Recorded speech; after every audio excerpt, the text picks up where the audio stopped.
నమస్తే welcome to మన Penamaluru news వార్తలోని ముఖ్యాంశాలు. గ్రేట్ గ్రీన్ వాల్ ప్రాజెక్టుపై సమీక్ష నిర్వహించిన డిప్యూటీ సీఎం పవన్ కళ్యాణ్. విశాఖకు IT, pharma, data centre, steel సిటీలు వస్తున్నాయన్న మంత్రి లోకేష్. ఈడుకుగల్లు, కుప్పులూరు మధ్య ఉన్న R&B రోడ్డును పరిశీలించిన మంత్రి జనార్దన్ రెడ్డి, శాసనసభ్యులు బోడే ప్రసాద్. తీర ప్రాంతాలను పర్యావరణ పరంగా మరింత బలంగా మార్చడమే ఈ గ్రేట్ గ్రీన్ వాల్ ప్రాజెక్ట్ ముఖ్యోద్దేశమని డిప్యూటీ సీఎం పవన్ కళ్యాణ్ స్పష్టం చేశారు. గ్లోబల్ వార్మింగ్ ప్రస్తుతం ప్రపంచానంతటిని భయభ్రాంతులకు గురిచేస్తోంది. దీనివల్ల సముద్ర మట్టాలు పెరిగి తీర ప్రాంతంలో ఉన్న గ్రామాలు ప్రమాదంలో పడుతున్నాయి. ఈ ప్రకృతి విపత్తుల నుంచి రక్షణ కోసం ప్రభుత్వం తీర ప్రాంతాల వెంబడి గ్రేట్ గ్రీన్ వాల్ కార్యక్రమాన్ని చేపట్టిందని డిప్యూటీ సీఎం పవన్ కళ్యాణ్ తెలిపారు. పెద్ద కంపెనీలకు తక్కువ ధరకు భూములిస్తే తప్పేంతని మంత్రి లోకేష్ అన్నారు.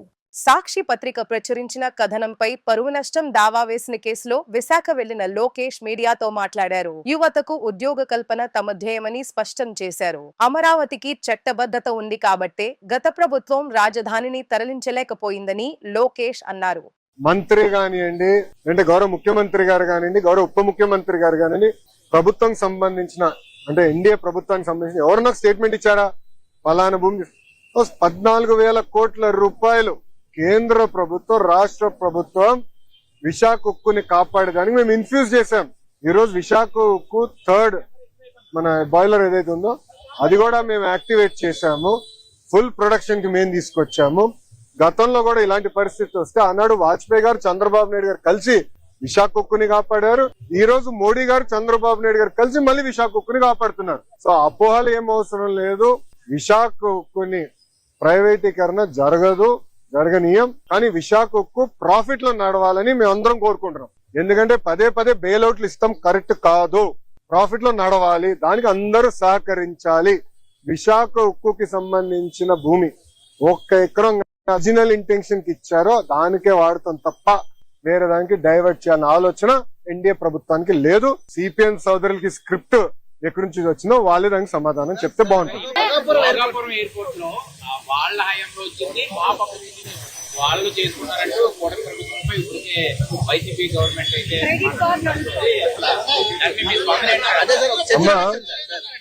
ఒక మాట చెప్పాలి, క్రెడిట్ కోసం మేము ఇక్కడ ఎవరు పోరాడట్లేదు. పని చేసేదానికి, ప్రజలకి పెద్ద ఎత్తున ఉద్యోగాలు, ఉపాధి కల్పించడానికి మేము అహర్నిశలు కష్టపడుతున్నాము.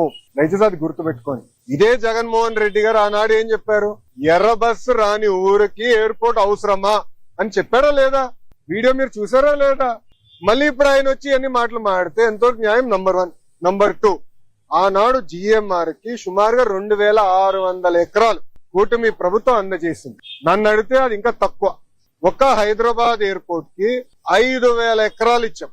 ఆనాడు ఇదే పెద్ద మనుషులు ఏమన్నారంటే హైదరాబాద్ ఎయిర్పోర్ట్ కి 5,000 ఎకరాలు అవసరమా, ఎయిర్పోర్ట్ కి 5,000 ఎకరాలు అవసరమా? ఈ రోజు మీరు హైదరాబాద్ ఎయిర్పోర్ట్ చూడండి, అదే సమయంలో బెంగళూరు ఎయిర్పోర్ట్ చూడండి. ఈ రోజు బెంగళూరు సిటీ 2వ ఎయిర్పోర్ట్ కోసం ఎత్తుకుతున్నారు. కానీ అదే హైదరాబాద్ రాబోయే 100 సంవత్సరాలు కూడా కావాల్సిన డెవలప్మెంట్ కి భూమి రెడీగా ఉంది. ఇదే టెర్మినల్ ఇంకొక మిర్రర్ కాపీ అటు పక్కన చేయొచ్చు. సో అలా ముందు చూపుతో ఒక విజన్ తో చంద్రబాబు నాయుడు గారు ఆనాడు చేశారు. జగన్మోహన్ రెడ్డి గారు అధికారంలోకి వచ్చిన తర్వాత GMR కి ఇచ్చిన భూమి కూడా వెనక్కి తీసుకున్నాడు.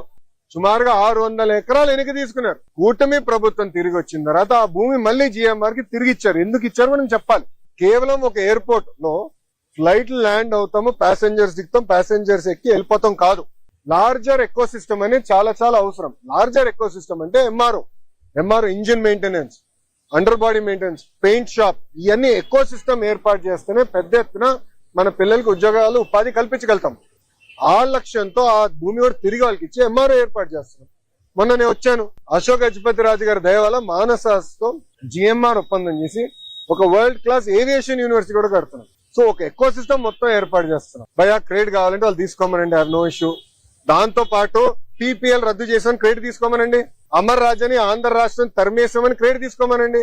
ఆనాడు అనేక కంపెనీల పైన లేబర్ అని, మన పొల్యూషన్ అని, అంతెందుకు మా అధ్యక్షులు వాళ్ళకి కమర్షియల్ కాంప్లెక్స్ అన్ని పర్మిషన్లు ఉన్నా కూడా పగలగొట్టారు కదా, ఆ క్రెడిట్ కూడా తీసుకోమని భయ్, నో ప్రాబ్లం.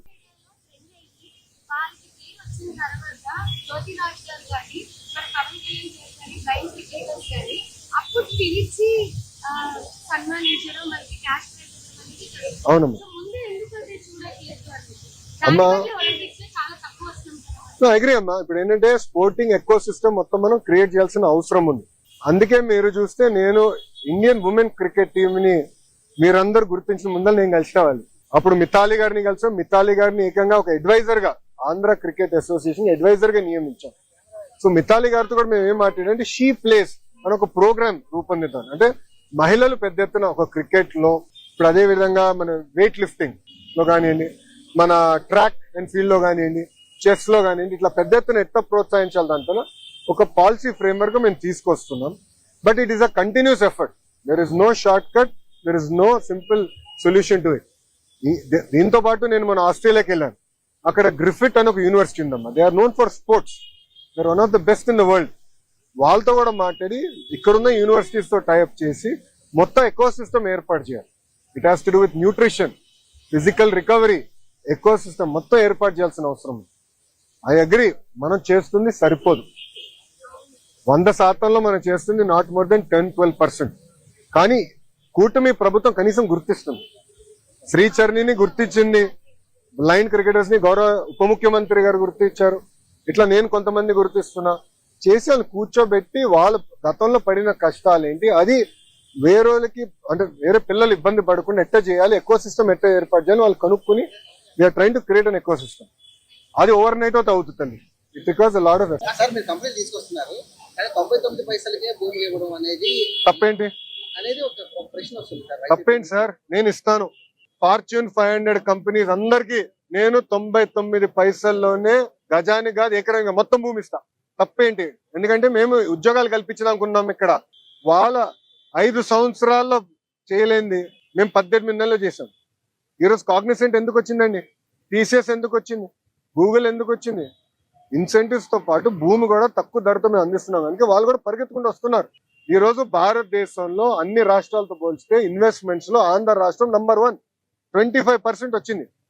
దాని తర్వాత రాష్ట్రం దాదాపు 7-10% అని ఎన్నుకుంది. నేను గౌరవ ముఖ్యమంత్రి గారికి నిన్న మీటింగ్ లో చెప్పా, sir we will celebrate when it is 50% అని మీరు గమనించండి. ఒకే రాష్ట్రం ఒకే రాజధాని, కానీ అభివృద్ధి వికేంద్రీకరణ. శ్రీకాకుళం నుంచి చిత్తూరు వరకు, అంటే ఇచ్చాపురం టు కుప్పం పెట్టుబడులు తీసుకొస్తున్నాం. Decentralised development, cluster based approach అనేది మేము చేస్తున్నాం. విజయనగరం చేస్తున్నటువంటి వాళ్ళ మీద కఠిన చర్యలు తీసుకుంటాం నిన్న కూడా మీరు అనౌన్స్ చేశారు. వైసీపీ వాళ్ళు క్వశ్చన్ చేస్తున్నారు, మీ వాళ్ళే విపరీతమైన ప్రచారం చేస్తున్నారు, కించపరుస్తున్నారు, మీకు అర్హత ఎక్కడ ఉందని వైసీపీ వాళ్ళు. ఆల్రెడీ మేము యాక్షన్ తీసుకున్నాము. మాకు చిత్తశుద్ధి ఉంది కనుకనే వైఎస్ భారతిరెడ్డి గారి పైన మా కార్యకర్త ఒక ట్వీట్ పెడితే, ట్వీట్ ఫేస్బుక్ పోస్ట్ పెడితే అతను జైలుకి వెళ్ళాడమ్మా. వాళ్ళ 5 సంవత్సరాలు నా పైన, కుటుంబం పైన శాసనసభ సాక్షిగా మా తల్లిని కూడా అవమానించారు. మీ అందరు చూసారు, ఆ ఆడియో ఉంది. ఏం చేశారండి? నేను ఇప్పుడు ఏమంటున్నానంటే, ఒక మహిళని కించపరిచినప్పుడు ఎంత ఇబ్బంది పడుతుందో నేను కల్లారా చూసాను.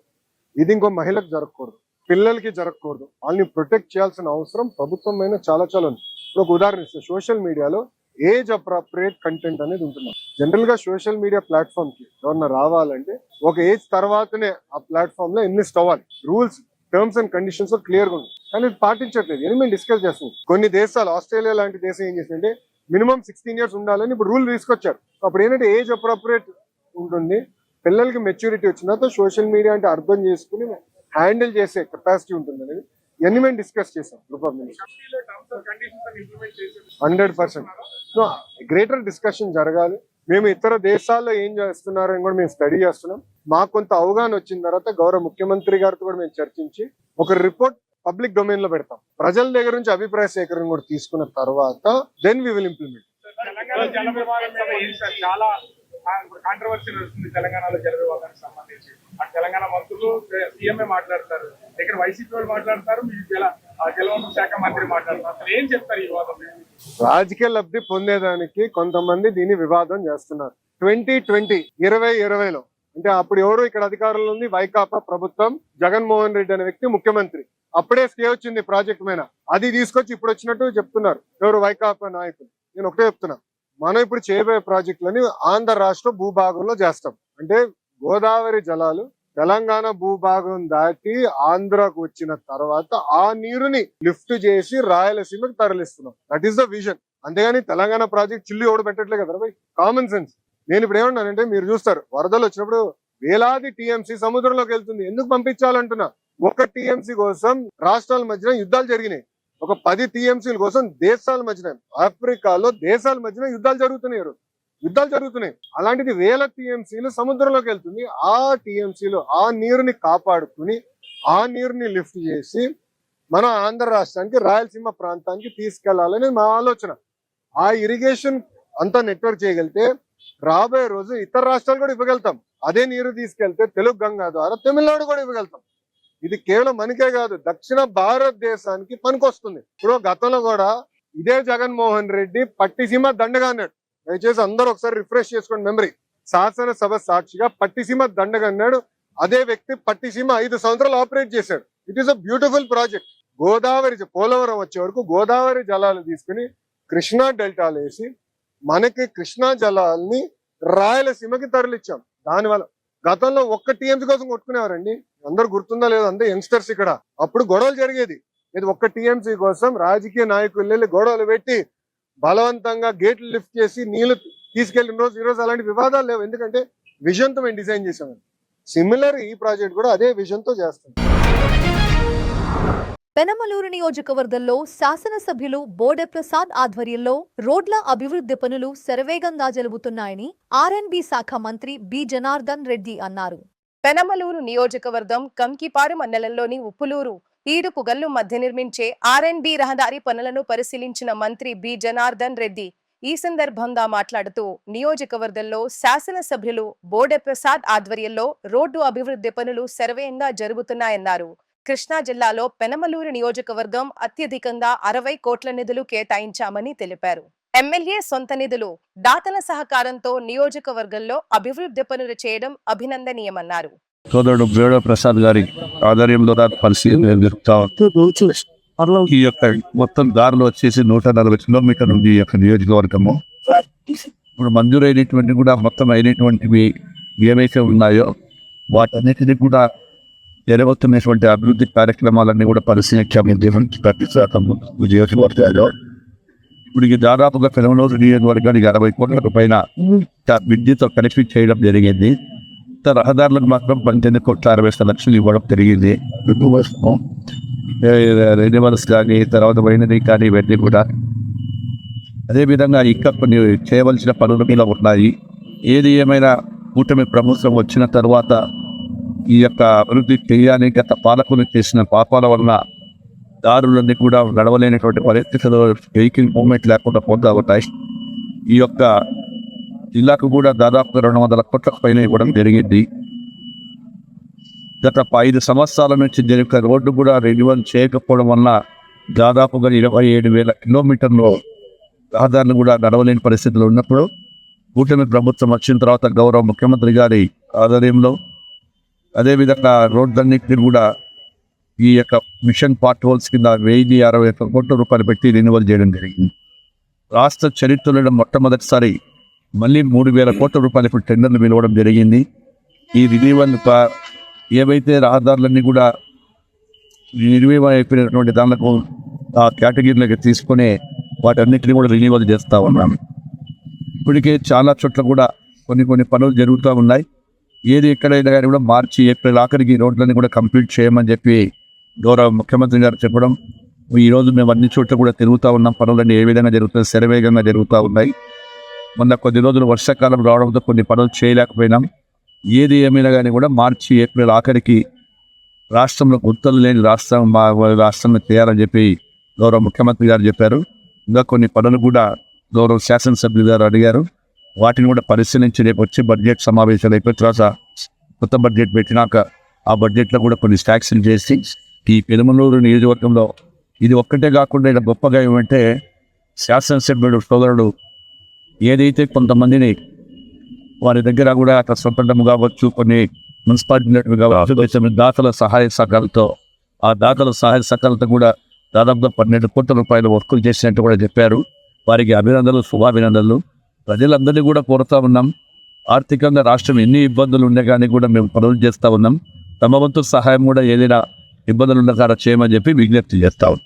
సార్, మీరు ఎన్డీఏ కూటమి అధికారం చేపట్టిన తర్వాత గత ప్రభుత్వం నిర్లక్ష్యం వల్ల విజయవాడ మీరు బై రోడ్లు వచ్చారు. ఇప్పుడు మానికొండ కాన్స్టిట్యున్సీ కలపాలు వాడుకుంది. ఆ రోడ్లో రోజుకు ఒక యాక్సిడెంట్, చాలా మంది చనిపోయిన పరిస్థితులు ఏర్పడింది. గత ప్రభుత్వ నిర్లక్ష్యంలో కానీ ఇప్పుడు కూడా ఈ గవర్నమెంట్ వచ్చినా కూడా దాని మీద ఇంతవరకు ఫోకస్ పెట్టలేదనే మాట వాస్తవం కాదు, కానీ అదే చెప్తా ఉన్నాం. దాదాపుగా 27,000 కిలోమీటర్లు రహదారులు నడవడానికి లేకుండా పోయాయి. ఇప్పుడు 15-20 వేల కోట్లు పెడితే కానీ కూడా చేసే పరిస్థితి లేవు. దాన్ని కూడా దశల వారీగా చేసుకుంటా వస్తున్నాం. ఏదైతే వెహికల్ మూవ్మెంట్ రావడానికి, కనీసం ప్లాట్ఫామ్కి పోర్చడానికి ఇవన్నీ కూడా చేశాము. వాళ్ళు 5 సంవత్సరాలలో ఏ ఒక్కరోజు కూడా ఆ రెన్యూవల్స్ ఇలా చేసింటే, గత ప్రభుత్వంలో ఆ దుర్మార్గులు రెన్యూవల్ చేసింటే ఇప్పుడు ఇంత ఉండేది కాదు పరిస్థితి. అంటే అక్కడ విధ్వంసం చేశారు, ఆర్థికంగా దెబ్బతీశారు, ఇట్లా రోడ్లను నాశనం చేశారు, R&B కాంట్రాక్టర్లు పారిపోయారు. కాబట్టి ఏది ఏమైనా కానీ కూడా ఈ రైల్వే ఖచ్చితంగా కూడా మా దృష్టికి వచ్చే ప్రతి దాన్ని పరిశీలిస్తున్నా చేస్తాం.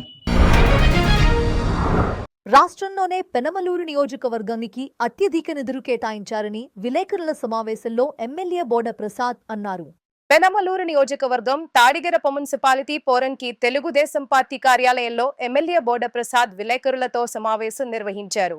ఈ సందర్భంగా బోడ ప్రసాద్ మాట్లాడుతూ దశాబ్ద సంవత్సరాల నుంచి అభివృద్ధికి నోచుకొని మద్దూరు వనుకూరు రోడ్డుకి 4 కోట్ల నిధులు మంజూరైనట్లు తెలిపారు.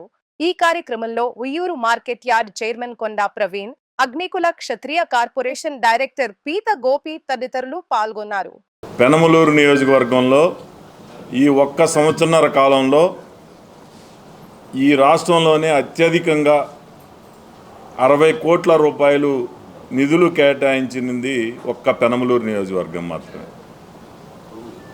ఇక్కడ పోరంకి నుంచి తాడిగడప కనెక్టింగ్ రోడ్డుకి, ఎల్వి ప్రసాద్ కట్టకి, బ్రిడ్జికి సుమారుగా 40 కోట్ల రూపాయలు టెండర్లు పిలవటం జరిగింది. ఇవి కాకుండా ఎప్పటి నుంచో మద్దూరు నుంచి ఉప్పులూరు దాకా దాదాపు 10 సంవత్సరాల నుంచి ఆ రోడ్డు అంతా కూడా చాలా ఇబ్బందులకు గురయ్యారు ప్రజలందరూ. ఆ రోడ్డుకి ఈడుపుగల్లు నుంచి ఉప్పులూరు దాకా సుమారుగా 4.5 కోట్ల రూపాయలతోటి రోడ్డు ఊరు ఉన్నంత వరకు వెడల్పు చేసుకుని కొంత దూరం 5 మీటర్ల వెడల్పుతోటి ఆ రోడ్డును కూడా అభివృద్ధి చేయడం జరుగుతూ ఉంది. R&B నిధులు 3.5 కోట్లు, మిగిలిన డబ్బులు దానికి కేటాయించింది. కానీ అది కాకుండా మద్దూరు వనుకూరు రోడ్డుకి 4 కోట్ల రూపాయలు, అలాగే బోళ్లపాడు నుంచి ముదునూరు దాకా 90 లక్షల రూపాయలు, ఇంకా చోడవరం, పెనమలూరు, గొడవర్రు, రొయ్యూరు, కంకిపాడు, తెన్నేరు రోడ్డుకి కానీ, వేల్పూరు రోడ్డుకి కానీ, అట్లా వివిధ ప్రదేశాల్లో సుమారుగా రేపు మార్చి లోపులు, అంటే గత సంవత్సరన్నర కాలం నుంచి 1.5 కోట్ల రూపాయలు ఖర్చు పెట్టబోతా ఉన్నా. 20 కోట్ల రూపాయలు, దాదాపుగా 10-12 కోట్ల రూపాయలు అభివృద్ధి చేయడం జరిగింది. ఇంకో 7-8 కోట్ల రూపాయలు టెండర్లు పిలవడం జరిగింది. ఈ రోడ్లన్నీ కూడా అభివృద్ధి చేస్తూ ఉన్నాం. సోదరులు R&B బీసీ జనార్దన్ రెడ్డి గారు మంత్రివర్యులు, ఆయన సహకారంతో, అలాగే ముఖ్యమంత్రి నారా చంద్రబాబు నాయుడు గారి సహకారంతో నియోజకవర్గంలో దాదాపు ఈ సంవత్సరన్నర కాలం, అంటే దాదాపు 2 సంవత్సరాలు, రేపు మార్చి జూన్ లోపు దాదాపుగా ఉన్న రోడ్లన్నీ కూడా, R&B రోడ్లన్నీ కూడా పూర్తి స్థాయిలో అభివృద్ధి చేస్తామని ఈ సందర్భంగా తెలియజేస్తా ఉన్నా. ఇది కేవలం ఈ 2 సంవత్సరాల్లో ఇన్ని నిధులు కేటాయించడం అనేది సామాన్యమైన విషయం కాదు. గత ప్రభుత్వం కనుక కొంత నిధులు కేటాయించినట్టయితే ఈరోజు మా పైన కానీ ప్రభుత్వం పైన కానీ ఇంత భారం పడేది కాదు. పూర్తి నిర్లక్ష్యం చేయటం వలన ఇప్పుడు భారం అంతా కూడా ఈ ప్రభుత్వం పైన, మా పైన పడి ఎక్కువ ప్రజల నుంచి ఒత్తిడి కూడా రావడం వలన మరి ఎక్కువ కూడా ఒత్తిడికి గురవుతూ ఉన్నది. ఇవి కూడా అభివృద్ధి చేస్తూ ఉన్నాం. అయినా ఎక్కడా కూడా వెనకడుగు వేయకుండా పూర్తి స్థాయిలో రోడ్లన్నీ కూడా అభివృద్ధి చేస్తూ ఉన్నాం. ఎక్కడైనా 1-6 చిన్న R&B రోడ్లు ఉంటే అవి కూడా నేను ఇప్పుడు మంత్రి గారికి రిప్రజెంటేషన్ ఇవ్వడం జరిగింది. కుందేరు బ్రిడ్జ్ ఒకటి కానీ, తెన్నేరు రోడ్డు కానీ, అది కూడా నిధులు కేటాయిస్తామని చెప్పి హామీ ఇవ్వడం జరిగింది. త్వరలోనే ఈ పనులన్నీ కూడా పూర్తి చేస్తామని ఈ సందర్భంగా తెలియజేస్తాను. వార్తలు ముగించే ముందు ముఖ్యాంశాలు మరోసారి. గ్రేట్ గ్రీన్ వాల్ ప్రాజెక్టుపై సమీక్ష నిర్వహించిన డిప్యూటీ సీఎం పవన్ కళ్యాణ్. విశాఖకు IT, pharma, data centre, steel సిటీలు వస్తున్నాయన్న మంత్రి లోకేష్. ఈడుకుగల్లు, కుప్పులూరు మధ్య ఉన్న R&B రోడ్డును పరిశీలించిన మంత్రి జనార్దన్ రెడ్డి, శాసనసభ్యులు బోడే ప్రసాద్. వార్తలు ఇంతటితో సమాప్తం. తిరిగి మరల తర్వాత ముఖ్యాంశాల్లో కలుద్దాం. అంతవరకు చూస్తూనే ఉండండి మన పెనుమలూరు న్యూస్.